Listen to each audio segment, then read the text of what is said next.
On the 15th of January, 1915, the 151st Infantry was alerted that it would be going up to the frontline trenches the next day to take up a new sector in the chaotic labyrinth of the Argonne Forest.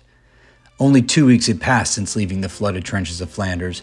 Replacements had filled in the gaps of the ranks ravaged during the fighting in Belgium the previous fall. The veterans of the summer and fall of 1914 fighting in their ragged blue greatcoats and kepis stood in stark contrast to the newly arrived men in their new light blue uniforms. That included a cadre of new junior officers who were introduced to their platoons in the dark early morning hours of the 16th of January.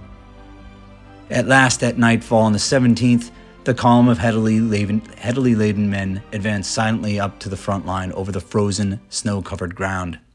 As it marched, the columns passed through the ruined villages behind the front lines, the roofs and walls of the homes pocked and flattened by shell fire.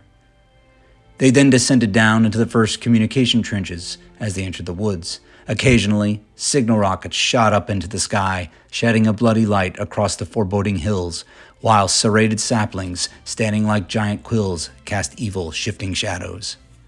The terrain in the 151's new sector comprised a series of undulating hills and plateaus, cut by steep ravines and covered in densely packed trees and undergrowth. Along the bottom of many of the ravines wound shallow streams. The situation that the 151 found itself in was tenuous. The companies were stretched across a series of hills and gullies, with some occupying sections of disconnected trenches isolated from their neighboring positions. In one case, a single platoon was clinging to the steep slope of a hill forward of the main line, isolated from those around it and only reachable under cover of darkness. The pale gray light of morning gradually revealed a mutilated forest of brown, black, and gray trees, slashed and splintered by artillery fire and bullets, which stood in stark contrast against the white snow. During the night, combat patrols from both sides were sent out to make contact with the enemy. Some tossed crudely made bombs into listening posts before hightailing it back to friendly lines. Others simply got lost in the woods, accomplishing little else but to provoke a lively fusillade from the opposing side, which triggered a response in kind from the jittery men.